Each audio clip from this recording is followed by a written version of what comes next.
ആഹാ, പ്രത്യക്ഷപ്പെട്ടോ? എവിടെയായിരുന്നു ഇത്രയും കാലം? ഞാനേ എങ്ങനെ ഉത്തമ രക്ഷകർത്താവാകാം എന്നൊരു പുസ്തകം എഴുതി അത് ഇവിടെ കൊണ്ടുവന്ന് സമർപ്പിക്കാനുള്ള തത്രപ്പാടിലായിരുന്നു. ദേ, ഇതങ്ങോട്ട് വെച്ചെന്നാലുണ്ടല്ലോ. ഓ, അത് കൊള്ളാം. രാവിലെ തന്നെ ഭാര്യയും ഭർത്താവും കൂടെ നാട്ടുകാരെ പൊള്ളിക്കാൻ ഇറങ്ങിയിരിക്കുക. ഇത്തിരി ചമ്മന്തിയും കഴിച്ചേ. അല്ല, അവിടെ ഒരാള് വെറും വയറ്റിൽ നിന്നാണ് കത്തിക്കുന്നത്. എന്താ പ്രശ്നം? ആ, എനിക്കറിയില്ല. എലക്ഷൻ എന്നോ പാനൽ എന്നോ ഒക്കെ പറയുന്ന കേട്ടു. അല്ല, ശരിക്കുള്ള കത്തിക്കൽ ഇപ്പൊ തുടങ്ങാൻ പോകുന്നേ ഉള്ളൂ.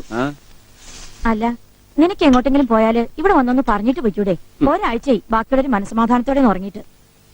പാതിരാത്രിയിൽ എഴുന്നേറ്റ് ഒരൊറ്റ ഇരിപ്പാ. നിന്റെ ഇക്കാക്ക, അല്ലാതെ പിന്നെ ആരാ? ആ ഒരു വിചാരം നിനക്കുണ്ടോ? ആ ഒരു വിചാരം ഉള്ളത് കൊണ്ടല്ലേ ഞാൻ ഇപ്പൊ ഇങ്ങോട്ട് വന്നത്. ഓ, ഒരാഴ്ചത്തെ ശിക്ഷ മതിയെന്ന് തോന്നി കാണും. ചേടാ, ഇത് കേട്ടാ തോന്നുന്നു ഞാൻ ആ ഒരു കാര്യമില്ലാതെ ഇവിടുന്ന് വഴക്കുണ്ടാക്കി പോയെന്ന്. ഇവിടെ വന്നാ കണ്ട രാഷ്ട്രീയക്കാരന്റെ ഒക്കെ മുന്നിൽ വെച്ച് എന്നെ ചൂടാന്ന് വിളിച്ച എനിക്കാണെങ്കിൽ ആ പേര് കേൾക്കുമ്പോഴേ കലിയ. ലോകം മുഴുവൻ നിന്നെ അങ്ങനെയാ വിളിക്കുന്നത്. പിന്നെന്താ അന്ന് സഖാവ് ചൂടാന്ന് വിളിച്ചപ്പോ പിന്നെയും തുടങ്ങിയിട്ടുണ്ട്. അല്ല, ചൂടാന്ന് വിളിക്കുമ്പോ തന്നെ നീ ചൂടാവും. അതുകൊണ്ടാ ആളുകൾ ചൂടാ ചൂടാ ചൂടാന്ന്. ഓ, ആ, വലിയ ചൂടം വിളിക്കുന്നു. ചെല്ല്. നീയും വാ. അച്ചടക്കം അടിമത്തമാണ് ഇവനൊക്കെ അച്ചടക്കം എന്ന് പറയുന്നത്. എന്തു പറ്റേ? ബാത്റൂമിലെ പൈപ്പ് നന്നാക്കാൻ പറഞ്ഞിട്ടുണ്ടായിരുന്നോ? പൈപ്പോ? ഏത് പൈപ്പ്? എത്ര പൈപ്പുണ്ട് ബാത്റൂം നന്നാക്കാൻ? ആ, എനിക്കറിയില്ലേ. ചേട്ടത്തിക്ക് അറിയും. അതെ, ഓ, കുടിക്കാൻ കുറച്ച് വെള്ളം കൊണ്ടുപോവാ. എല്ലാം കൂടെ ഒരുമിച്ച് പറഞ്ഞാൽ എങ്ങനെയാ? ഈ CTBT കരാറിൽ ഇന്ത്യ ഒപ്പിട്ട എന്താ പ്രശ്നം? CTBT കരാറിൽ ഇന്ത്യ അല്ല പാകിസ്ഥാൻ ഒപ്പിട്ടാലും കുഴപ്പ. ഞാൻ പറഞ്ഞുതരാം. 19 കിലോ തൂക്കത്തിൽ ഒരു 6 അടി പൊക്കം ഇവിടെ കടന്ന് വട്ടം കറങ്ങിയിട്ട് അത് മാത്രം കണ്ണിപ്പെടത്തില്ല, അല്ലയോ? ഇങ്ങോട്ട് നോക്ക്. ഇങ്ങോട്ട് നോക്കാൻ എനിക്ക് ചിലതൊക്കെ പറയാനുണ്ട്. എനിക്ക് ചിലത് ചോദിക്കാനുണ്ട്. എന്നാ എനിക്ക് ചിലത് കേൾക്കാനും ഉണ്ട്. എന്നാ ചോദിക്ക്. ഞാൻ നിന്റെ ആരാ? ചേട്ടത്തി. ചേട്ടത്തി ഒന്നും കൂട്ടുപിടിക്കണ്ട, നീ പറഞ്ഞാ മതി. ഇക്കാക്ക. ഇവള് നിന്റെ ആരാ? ചേട്ടത്തി. ആണോടി? ഒരമ്മ പറ്റതല്ലെങ്കിലും ഇവൻ എന്റെ അനിയൻ തന്നെ. അയ്യോ, എന്തൊരു സ്നേഹം. എന്നിട്ട് ഒരാഴ്ചയായിട്ട് അനിയൻ ചേട്ടത്തി അങ്ങ് മറന്നുപോയല്ലോ. അതിപ്പോ അവൻ എന്തെങ്കിലും തിരക്കുണ്ടാ? തിരക്ക്. എടി 3 മാസമായ തലയിൽ തൊപ്പിയില്ലാതായിട്ട്.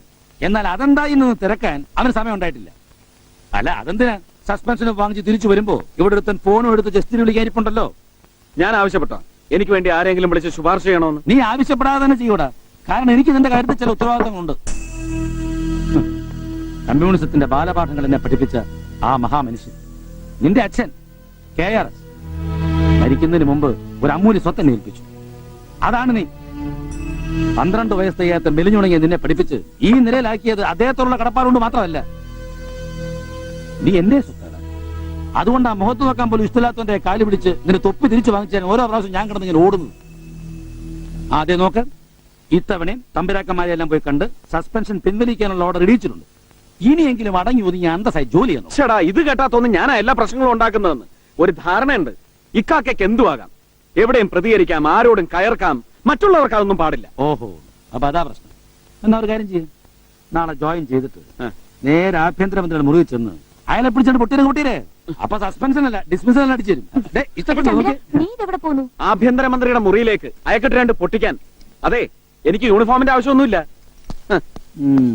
ഒരു ചൂടൻ.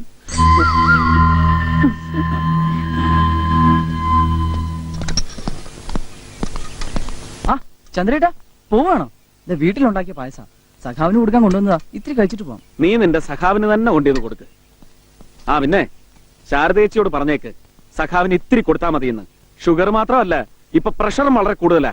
അയാള് ശരിയാവത്തില്ല. സർവത്ര പുച്ഛം. ഇലക്ഷനിൽ നിന്ന് പിന്മാറുന്ന പ്രശ്നമേ ഇല്ലെന്ന് അയാൾ തീർത്ത് പറഞ്ഞിരിക്കുക. ഞാൻ അപ്പോഴേ പറഞ്ഞതാ ഈ കോപ്പിലെ സന്ധി സംഭാഷണം കൊണ്ടൊന്നും ഒരു പ്രയോജനവും ഇല്ലെന്ന്.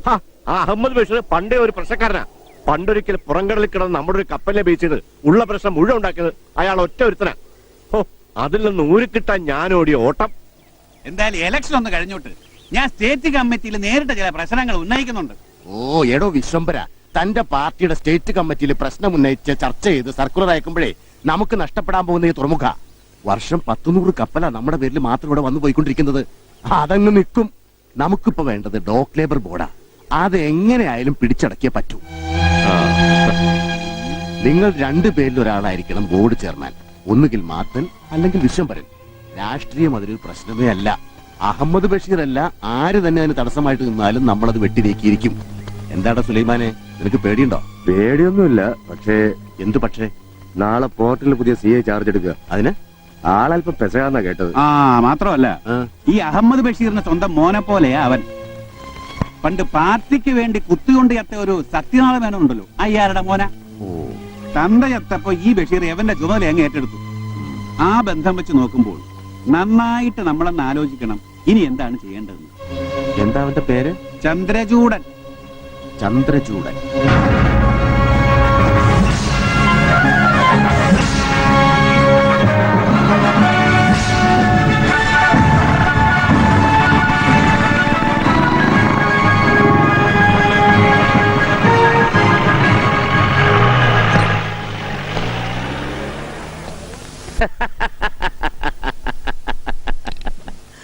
Yes sir.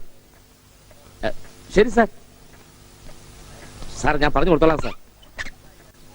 ആ ആളെന്റെ മുമ്പിൽ എത്തിയിട്ടുണ്ട്. ഒരല്ല സാർ, ഒരു 5-6 കൂടുതലാ. സാരമില്ല സാർ, സസ്പെൻഷൻ നമുക്ക് ഡിസ്മിസിലാക്കാം. Okay sir, thank you. അല്ല ഇതാര്? ലോകസമാധാനത്തിന് കർത്താവ് ശോമിച്ചിക നേരിട്ട് ഭൂമിയിലേക്ക് പറഞ്ഞയച്ച മിഖായിൽ മാലാകയോ, അതോ തലയിൽ തൊപ്പിയിരിക്കുന്ന ഒറ്റ കാരണം കൊണ്ട് ലോകം മുഴുവൻ കീഴടക്കാൻ വേണ്ടി ഇറങ്ങിയ അലക്സാണ്ടർ ചക്രവർത്തിയോ? ഹോം സെക്രട്ടറി ഇപ്പൊ വിളിച്ചത് തന്റെ ഗാർഡിയൻ ഏഞ്ചൽ എടുത്തിട്ടുണ്ടല്ലോ, അഹമ്മദ് ബഷീർ. അയാള് മന്ത്രിയുടെ കാല് പിടിച്ച് കെഞ്ചത് കൊണ്ട് സസ്പെൻഷൻ ക്യാൻസൽ ചെയ്ത് തിരിച്ചെടുത്തിരിക്കുന്നത്. ഇനിയും കിടന്ന ആള് കളിച്ച് ഷൈൻ ചെയ്യാനാ ഭാവമെങ്കിൽ താൻ പഠിക്കും. ഒരിക്കലും മറക്കാത്ത പാഠം. എടോ, തനിക്ക് മുകളിൽ അങ്ങ് DGP വരെ ഒരുപാട് സുപ്പീരിയർ ഓഫീസേഴ്സ് ഉണ്ട്. അവരുടെ ജോലി കൂടി ഒരു സാധാ സർക്കിൾ ഇൻസ്പെക്ടർ ചെയ്യണമെന്നില്ല. അതിന് ഞങ്ങൾ IPS-കാരുണ്ട്. KPS-കാരൻ അതിന്റെ നിലയ്ക്ക് അങ്ങോട്ട് നിന്നാ മതി. എന്നാ പോയി പണിക്ക് കയറ്. ആ പിന്നെ അപ്പോയിന്റ്മെന്റ് പോർട്ട് സ്റ്റേഷനിലേക്കാ. അവിടുത്തെ കസരയ്ക്ക് ചൂടൽപ്പം കൂടുതലാ. മര്യാദക്കല്ലെങ്കിൽ ചന്തി പൊള്ളും. ചിലപ്പോ 6 അടി പൊക്കോളൂ ഈ തിരിശരീരം 6 അടി മണിലേക്ക് പോയെന്നും വരും.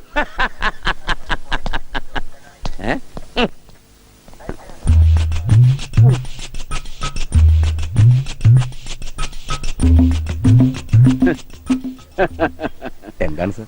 എടോ സാർ, ഇങ്ങേർക്ക് ഇതാ ചേരുന്നത്. ഈ ബോർഡ് ഇങ്ങനെ മാറ്റി എഴുതിക്കാൻ പറ. തോമസ് പട്ടി. അയ്യോ,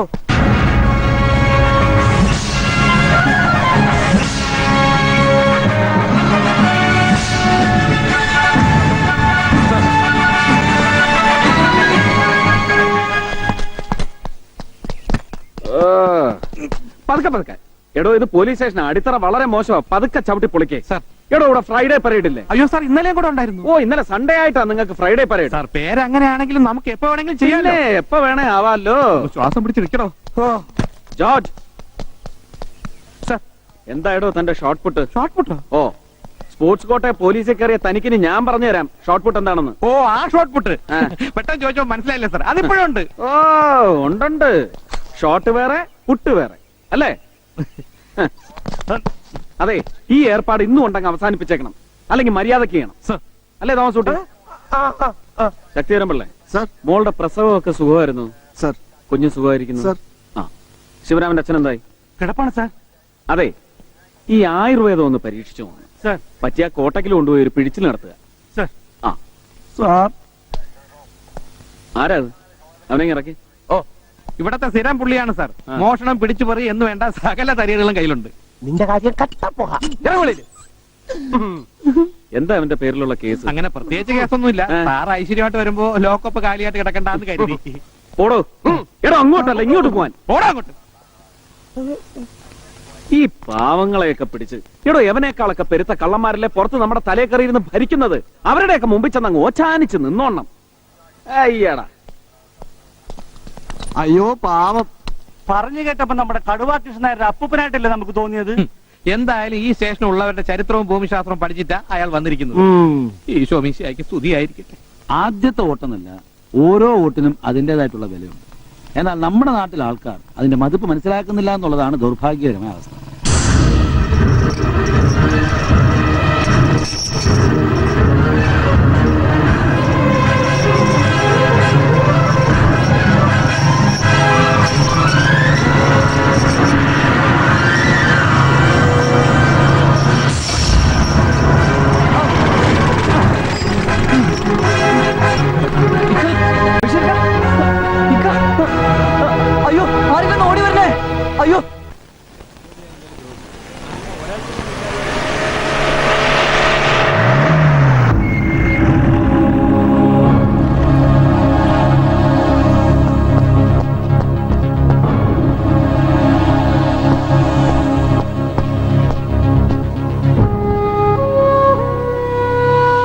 എന്താ എന്താ ഉണ്ടായ? ഇന്ന് പോർട്ട് യൂണിയൻ ഇലക്ഷൻ ആയതുകൊണ്ട് ഞാനും സഖാവും കൂടി രാവിലെ അങ്ങോട്ട് പോവായിരുന്നു. അപ്പോഴാണ് അതെ, ഞങ്ങള് ഇങ്ങനെ പാലത്തിനടുത്തൂടെ വരികയായിരുന്നു. വർത്താനം പറഞ്ഞ ഇങ്ങനെ അറിയാതെ റോഡിലോട്ടൊന്ന് കേറി. സൈക്കിളിലായിരുന്നു ഇവന്റെ. അപ്പൊ പിറകിൽ നിന്ന് വന്ന ഒരു ഓട്ടോറിക്ഷ അല്ലേ മുട്ടിയത്. കാര്യമായിട്ടൊന്നും പറ്റിയില്ല. പിന്നെ ഹെഡ് ഇഞ്ചുറി ആയതുകൊണ്ട് ഒബ്സർവേഷൻ വേണമെന്ന് ഡോക്ടർ പറഞ്ഞാൽ കിടക്കാതിരിക്കും നോക്കും. പിന്നെ കിടക്കണം. വൈകുന്നേരം തന്നെ വീട്ടിൽ പോവാം അല്ലേ? എന്നിട്ട് ആ ഓട്ടോറിക്ഷക്കാരൻ എവിടെ? അല്ല, ഇത് ആട്ടോക്കാരന്റെ കുഴപ്പമല്ല ഇത്. അയാൾ അപ്പൊ തന്നെ പറഞ്ഞയച്ചു. വാവ്. അല്ല, നിന്നോട് ആരെ കൊണ്ട് ഓടിക്കാൻ പറഞ്ഞേ? അപ്പൊ ഇങ്ങനൊക്കെ സംഭവിച്ചു എന്ന് പറഞ്ഞാൽ ഞാൻ വരണ്ടേ? പിന്നെ അല്ല തന്നെ എന്ത് സംഭവിച്ചു എന്നാ? എടാ മോനെ, അത്ര പെട്ടെന്നൊന്നും ഞാൻ മരിക്കുകയില്ല. മരിക്കുന്നെങ്കിൽ ഞങ്ങൾ രണ്ടുപേരും ഒരുമിച്ചേ മരിക്കും. അല്ലാതെ ഞാൻ ഒറ്റയ്ക്ക് എവിടെ പോയിട്ട് എന്ത് ചെയ്യാൻ? അല്ലേ? വേണ്ടാത്ത കാര്യങ്ങളൊക്കെ എന്തിനാ പറയുന്നത്? വേണ്ടാത്ത കാര്യങ്ങൾ. നമ്മൾ രണ്ടാളും കൈ കോർത്ത് പിടിച്ച് ജോളിയായിട്ടൊരു പോക്കങ്ങ് പോയി. പക്ഷെ അവിടെ ഉണ്ടല്ലോ പ്രശ്നം. തെക്കോട്ടെടുക്കാൻ പള്ളിക്കാര് മഞ്ചലുമായിട്ട് വരും. ഇദ്ദേഹത്തിനെ കൊണ്ടുപോകാൻ ഇല്ലക്കാര് വരില്ലെന്ന് വിചാരിക്കാം. പള്ളിയിൽ എടുക്കൂ. അത് നീ വിട്ടുകൊടുക്കരുത്. പള്ളിയും വേണ്ട, ഇല്ലോ വേണ്ട, ഒരു ചുക്കും വേണ്ട. നമ്മുടെ വീട്ടുവളപ്പില് ഞങ്ങൾ കൈകൊണ്ട് നട്ട ചെമ്പകമരത്തിന്റെ ചുവട്ടിൽ അടുത്തടുത്തായ 2 കുഴികൾ. അങ്ങനെ ഞങ്ങളെ അടക്കാവൂ. എന്തിനാ 2 കുഴി? ഒന്ന് തന്നെ ധാരാളം. ഒന്ന് പോയി കാക്ക. ഇഷ്ടപ്പെട്ടില്ല കണ്ടോ? ചേർത്ത് ഞാൻ വരട്ടെ.